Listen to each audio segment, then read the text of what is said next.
બોલો સદગુરુ સાહેબનો જય હો। સદગુરુ શ્રી બ્રહ્મર સાહેબનો જય હો। મંચસ્થ બધાય આચાર્ય અધિકારી પુરુષનો પણ જય। નીચે બેઠેલા જે આચાર્ય ગણ પધારેલ છે તેમનો પણ જય।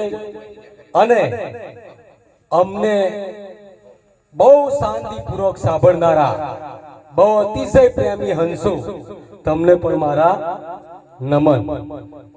કે તમે અહીંયા ના બેઠા હોય તો અમે અહીં શું, અમને કોણ સાંભળે? એટલે તમને પણ કોટી કોટી નમન। આપણે સૌ એક જ પરમાત્માના બાળકો છીએ।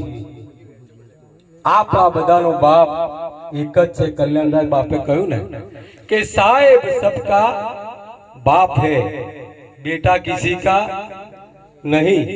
बेटा हो के अवतरे वो किसी का साहेब होता नहीं। એટલે આપણે સૌ એક જ પરમાત્માના બાળકો છીએ। એ સાંઈ બાબાએ નક્કી કર્યું કે સબકા માલિક એક। જે મહાન સંતોએ થયા છે આ દુનિયાની અંદર, એમણે એક જ પરમાત્માની વાત કરી છે। એમાં શરૂઆતમાં અમરહંસ સાહેબે સરસ વાત કરી કે સુરત સમાય શબ્દ में, શબ્દ સમાય આકાશ, આકાશ સમાય એક વચનમાં, અને વચન કોઈ વિરલાની પાસ। ખરેખર બહુ ઉમદા વાક્ય બોલ્યા છે અને ઉમદા વસ્તુ છે આ। એટલે સંતો જે પ્રમાણસર બોલ્યા છે એને આપણે સમજવાની કોશિશ કરીશું। જે મહાન સંતો અનુભવથી બોલ્યા છે તે તેમની મોતીની હારમાળા આપણે અહીંયામાં ધારણ કરવાની છે। કઈ મોતીની હારમાળા? એમના શબ્દો। એમના શબ્દો તમે જુઓ। લક્ષ્મણદાસ બાપુ બોલ્યા, આતમ ઢૂંઢે સર્વને, આતમ ઢૂંઢે ના કોઈ। વિચાર કરો, આતમ બધાને ઢૂંઢે છે પણ આતમ ઢૂંઢતા આપણે ઢૂંઢતા? આતમ ઢૂંઢે સર્વને, આતમ ઢૂંઢે ના કોઈ। કહે લક્ષ્મણ આતમ ઢૂંઢતા કોટી યજ્ઞ ફળ। આ સંતોનું પ્રમાણ છે। એટલે સંતોના પ્રમાણસરની વાતો આપણે સમજવી એ આપણા દરેકના માટે બહુ હેલું પડે। એ સંતોની હારમાળા મોતી રૂપી છે। એટલે સંતો તો આગળ ઘણું ઘણું કે વૈરાગી મહારાજ પણ કે એક દેવને અમે માનીએ, એ છે અમારા ગુરુ દેવ, અજર અમર અવિનાશ। આપણે કયા ગુરુની વાત સમજી બેઠા છે એ આ ઉપર મંચસ્થ અધિકારી મહાનુભાવ આપણને કયા ગુરુની વાત કરે છે? અજર અમર અવિનાશી, એને ઓળખવાની આપણે જરૂર છે। અને અહીંયા ભલે કલ્યાણદાસ બાપુએ જે કહ્યું એ કશું સમજવાના નહીં, પણ સમજેલા નહીં આયા, થોડું ઘણું ઉતર્યું છે એમને એટલે આયા છે। બાકી આ શિયાળાની ઠંડી કોને ના હારી લાગે? પણ ખરેખર તમે બધા સમજ્યા છો, જેટલું સમજ્યા એટલું સારું સમજ્યા છો, માટે તમે વધારે સમજવા અહીંયા આવ્યા છો। એટલે ખરેખર સંતોની મહાન વાતા એ આપણે સમજવાની કોશિશ કરીશું। આગળ કબીર સાહેબની થોડી એક બે સાખી લઈએ તો આપણને ખ્યાલ આવે કે સાહેબ શું કહે છે। સાહેબે સબકા બાપ કેમ કહ્યો? પછી એક ગોરખનું ભજન છે કે વિના પાણી ને વિના થાંભલે બાવે જગત રચ્યું। ગોરખ બાપુનું એક સરસ ભજન છે, વિના પાણી ને વિના થાંભલે બાવે જગત રચ્યું। એવા બાવાને તમે શોધી કાઢો, તમને બીજો બાવો બતાવે। આ શું, આ ગોરખની વાણી ગપ્પો છે? ગપ્પુ હોય? આ આપણે સમજવાની જરૂર છે। આવા સંતો જોડે આ સમજવાની જરૂર છે। મંચસ્થ સંતો જોડે આ વાતનો ખુલાસો કરો કે આ શું કહે છે। ગોકુલ બાપુ બોલ્યા 7મી ભૂમિકા 15મી બારી એ છે આપણો દેશ. આવા ખુલાસો માંગો આ મંચસ્થ પુરુષો જોડે તો તમને હેલો માર્ક મળશે. જેણે જે ગુરુ ધારણ કર્યા હોય, જેવા કર્યા હોય એની પાસે ખુલાવો ગુરુ કયું નંબર સંસાય કે શિષ્ય અને ગુરુનો નાતો કેવો છે? બાળકને બાપ જેવો. એટલે બાળક બનીને પૂછો તો માર્ગ ઝડપથી આપણને મળશે, બહુ ઝડપથી મળશે. પણ સંતોની વાણી લીધા સિવાય જો તમે પૂછશો તો માર્ગ તમને જડશે. કારણ કે સંતોએ પ્રમાણ મૂક્યું છે. એટલે 7મી ભૂમિકા 15મી બારી એ છે આપણો દેશ. આ પરદેશમાં આવીને પીડા જોમી તેથી બદલાઈ ગયો આ વેશ. આ વેશ કાઢી નાખો, શેષ વસ્તુ કોણે ઘડી? સંતો બિલકુલ ચોક્કસ બોણ મારે છે, પણ આવી વાતને ખુલાસો માંગો અને મંચસ્થ આચાર્ય પાસે ચોક્કસ માંગવાનો. નહીં માંગો રખડી પડશે. એ જોણા બધા. એટલે ખરેખર આવા ખુલાસાની બહુ જરૂર પડે. એમણે ઘણી જગ્યાએ લક્ષ્મણદાસ બાપુ બોલ્યા કે પશ્ચિમ ગઢ ગોતી પૂર્વે જવાનું, હંસા આપણા નિશાન અદ્ધર ફરું. આ ખાલી બોલ્યા છે લક્ષ્મણદાસ બાપુ, ખાલી બોલ્યા. એનો વિચાર કરો મગજમાં. આવી વાણીનો પોતે વિચાર કરો કે આ કેમ આવ સંત બોલ્યા. આવ સમરણ વસ્તુ સાચી, બાકી બધું બકવાનું. અખંડ ઘર છે ન્યારું જોણે એને વિચાર કરો. સંતો આવું કેમ બોલે છે? આવું ભજન તમારા માટે કેમ મૂક્યું? આ પ્રશ્ન આપણા મગજમાં રમવો જોઈએ. આ સંતોની મોતીની હારમાળા છે આપણા માટે, અને એ હારમાળા આપણે ગળામાં નાખીને ફરવું પડે. સાફી નાખી વાંધો નહીં, પણ આ સંતોની મોતીની હારમાળા નાખો, ઝડપથી ઉકેલ આવે. સાફી નાખીને ફરીશું વાંધો નહીં. કોક કહે છે ભગત જાય પતા સાફીઓ કયું કલ્યાણદાસ બાપુ કે ઘણા સાફીઓ નાખીને ફરા. પણ સંતોના મોતી રૂપીની હારમાળા પહેરવી સાહેબ, એનું નામ સંત. બાહ્ય દેખાવ કરવા એનું નામ સંત નહીં સાહેબ. બાહ્ય દેખાવ કરીને શું કરવાના તમે? કારણ કે આ તો એક શરીર નાશવંત છે. આગળ વાતો ચાલી કે 5 તત્વનું પૂતળું 3 ગુણનું આ રચના. એક નાશવંત છે તમાર બધા. અને વૈરાગી મહારાજે તો આને કહ્યું કે દુનિયામાં આવીને સાધન શું કર્યું? એમણે સાધન કહ્યું. પરમાત્માને મેળવવાનું આ સાધન છે. આ સાધન એટલું ઉમદા અને કિંમતી છે, અણમોલ છે. એ અણમોલ સાધનને કમ્પ્લીટ વાપરી અને તમે પાછા આવી ગયા ગુરુચરણ. અહીંયા બધા જે બેઠેલા છે ને એ બધા ગુરુચરણ જ છે. એટલે તમને તો અતિ ઉત્તમ સાધન છે તમારું, હેલિકોપ્ટર જેવું સીધું ઉડવાનું. એટલે જે અહીંયા બેઠા છે એમનો તો મને અતિ આનંદ છે. કારણ કે કેટલાય ગામોથી 1 2 2 કરતા આ 50-60 ગામના અહીં આટલા જ ભેગા થયા. બાકી હિસાબ કરીએ ને 25,000 2.5 લાખ થાય. 2.5 લાખમાં અહીંયા જો 200-500 જણા આયા હોય તો ખરેખર બધા હંસાઓ જ કહેવાય. એટલે પ્રેમી હંસાઓ જ છો તમે. અને તમે બિલકુલ તરવાની કોશિશ કરો, પણ સંતોની વાણી પ્રમાણસરની વાતો. બીજા ગપ્પા ગપ્પીમાં મજા છે, બિલકુલ ગપ્પા ગપ્પી કરશો જ નહીં. સંતોના પ્રમાણસરની વાતો મૂકો. હમણે અમારે એક જગ્યાએ સત્સંગ થયો કે મારા ને તમારા વચ્ચે સાર સંબંધ પડ્યો છે, પણ એ પ્રમાણ કોઈ સંતે આપ્યું છે નહીં આપ્યું. મારા સમય સમજણમાં મારા ને તમારા વચ્ચે એક સાર સંબંધ પડેલો છે. એ વાત કોઈ સંતની કોઈ પ્રમાણસરની વાત છે નહીં. એટલે આત્મા સ્થિર છે, અડોલ છે. એ એની જગ્યાએ સ્થિર જ છે. સુરતી ચલાયમાન છે, સુરતી ચલાયમાન છે, શ્વાસા ચલાયમાન છે, શરીર ચલાયમાન છે. પણ તમારો આત્મા સ્થિર અડોલ છે, એક જ જગ્યાએ સ્થિર છે સાહેબ.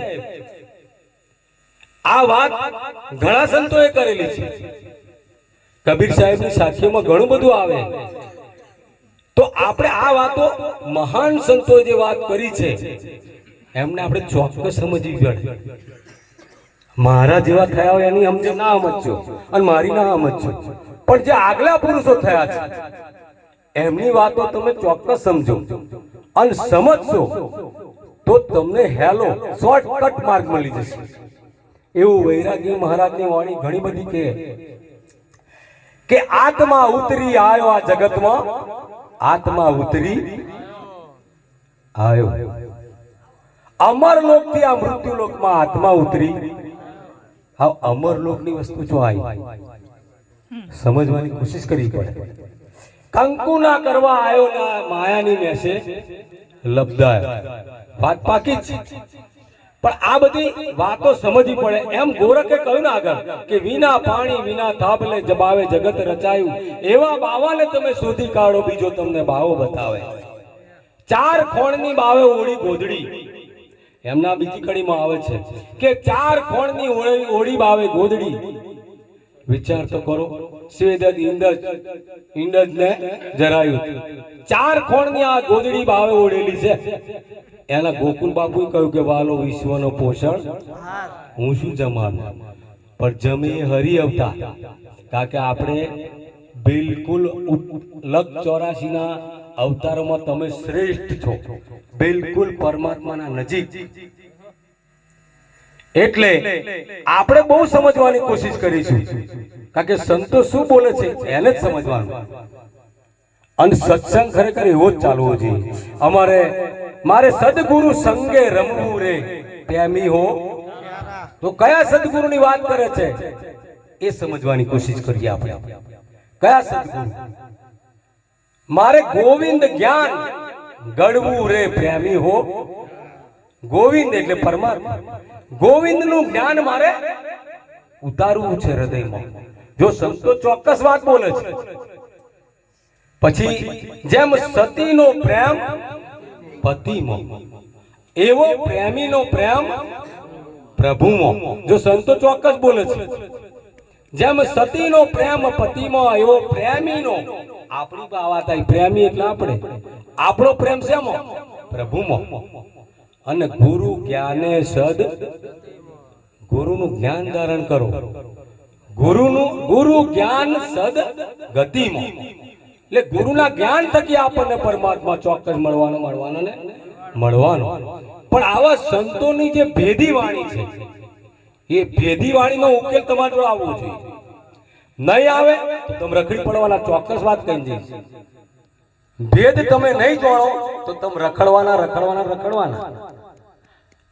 અને એના માટે આ ભેદ માટે આ વ્યાસપીઠ છે. આ જે ભેદ જણાવે એના માટે આ વ્યાસપીઠ. એ હતા ગોરખ બને હતા, માણકદાસ ને ગોરખ બનવું પડે, અંબારામ સાહેબ ને ગોરખ બનવું પડે, કબીર સાહેબ બનવું પડે, કારણ કે વ્યાસપીઠ છે એમના માટે. એટલે આવા મહાન પુરુષોને જે વ્યાસપીઠ મળેલી છે એમને ગોરખની વાણી આવડે ના આવડે એવું ને. કબીર સાહેબ ની દરેક વાણી સંત ખોલી છે. એટલે આ બધી ચર્ચાઓ બીજી બધી કર્યા કરતા સંતોની મોતીની હાર માળા આપણે હૃદય હાર પહેરી, આ ફૂલનો હાર નહીં પહેરે નહીં ચાલશે, વાંધો નહીં, એ કશું થવાનું નહીં. આ કાયા પડી જવાનું, નહીં પહેરાવતો શું. પણ સંતોના મોતીની હાર માળા ચોક્કસ પહેરી લેજો. ના પહેરી કાલથી ચાલુ જ કરતો. એ મોતીની હાર માળા એને પહેરો. પછી જે મેલ ભેદની વાત આવતી હોય એને તિલક કરો, એનું ચંદન કરો કે આ શું કહેવા માંગે છે. એટલે એવું કંઈક વિચારતા ભલે આપણે સંસારમાં રહ્યા હોય તો નહીં, સંસારની ભક્તિ શ્રેષ્ઠ છે સાહેબ. તમે જુઓ, બાવા જોગી થયા પણ આવા કોની જોડે? તમારે જોડે આવવું પડે અમને લેવા. બાવા જોગી ભલે થયા પણ લેવા તો તમારી જોડે જ આવવું પડે. હમણે ના કહ્યું હોમન ડોગર પચમની આલુ વેચાતી લીધી. શું લેવા? મારે શી જરૂર છે? મારે તો જ્ઞાનની જરૂર છે. મારે ભોજન મને આવડે, 5 તત્વનું શરીર આપ્યું છે, 3 ગુણનું આ રચના આલી છે, બૈડો ફાડીને મજૂરી કરીશ અને પછી ખાઈશ. મારે એવી બધી વાતો કરી ગઈ. પણ સંતોની વાણીને મુક્તિનો માર્ગ એ ચોક્કસ કરવી છે. મુક્તિનો માર્ગ સંતો ખોલી આલે અને એ કડીઓ તમારે ખોલવી. એટલે કબીર સાહેબ કહે છે કે જાપ મરે અજપા મરે અનહદ ભી મર, અનહદ પણ જતું રહે. સુરત સમાય શબ્દ મેં તાકો કાલના. આ વાત કઈ જાય છે, ખુલાસાની જરૂર. એટલે અને પોતાને હમણાં એક સરસ ભજન ગાતા હતા કે જ્ઞાનની વાતો બહુ છોની, જ્ઞાનની વાતો બહુ છોની, વાતે હાચી. કારણ કે સતાર બાપુ ને અનવર સાહેબે વાત ચોક્કસ મૂકી છે. છોની વાત એ ગુરુ શિષ્યનો સંબંધ છે, અને એ ગુરુ શિષ્યના સંવાદ વચ્ચે કશું છોનું રહેતું. છોનું રાખે તો ગુરુનો દોષ, ના પૂછો તો તમારો દોષ. પૂછો ને જો ગુરુ છોનું રાખે તો ગુરુનો દોષ.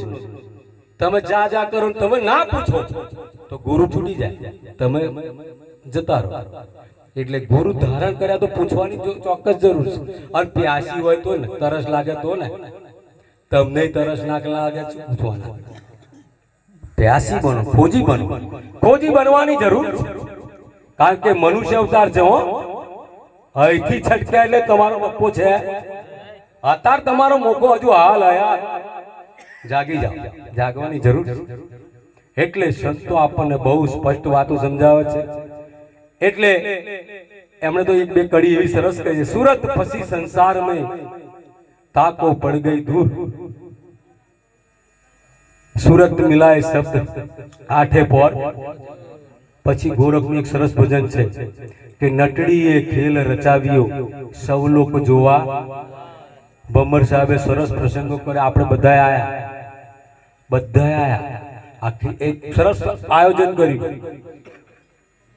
સૌ લોકો જોવે પ્રોગ્રામ, બધા પ્રોગ્રામ જોવે. પણ કોઈ વિરલો હોય ને, એની સુરતા શું હોય ખબર તમને? મોતીના શબ્દો કઈ પડે છે, મોતીના શબ્દો કઈ પડે છે એમાં હોવી જોઈએ. એટલે કહ્યું કે નટડીએ ખેલ રચાવ્યો સૌ લોકો જોવા જાય. સૌ લોકો જોવે પેલી નટડી, પણ નટડી કોઈ જોતી. નટડીની સુરતા કઈ છે? બેડલિયાની મોય. આગળ બીજી એક લીટી આવે કે ટીટોડી વિયાણી દરિયા પેટ ચારો ચરવા જાય. ખાય પીવે પોણી ના પીવે, પણ એની સુરતા કઈ? ઈંડલિયાની. આ બધા ભેદ છે. આ ભજન કરવાની જગ્યા સાહેબ. આ તમે ના જોડતા જોડવું પડે કે ના જોડવું પડે? જોડતા જ વાંધો ને, કરતા જ રહેજો. જોડતા જ હોય તો સવાલ નહીં, પણ ના જોડતા હોય તો કરતા જાઓ. મારો સમય અહીંયા પૂરો થાય છે.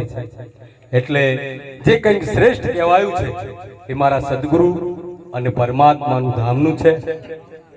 પણ કહેવામાં કંઈક ભૂલ શબ્દમાં મારી થઈ હોય, કારણ કે હું જીવ પણ આમ છું, હું સંત પણ આમ નથી. એટલે જીવ પણ આમ તો કંઈક બોલાયું હોય, પણ સંતોની વાતો ચોક્કસ સમજજો. સંતોની કડીઓને ખોટી ગણશો, કારણ કે એમના અનુભવની વાણી છે. એટલે અહીં વાત કરી, વાતને વિરામ આપું છું. બોલ સદગુરુ મહારાજનો જય, સદગુરુ ભમર સાહેબનો જય. સત્ય સનાતન ધર્મ.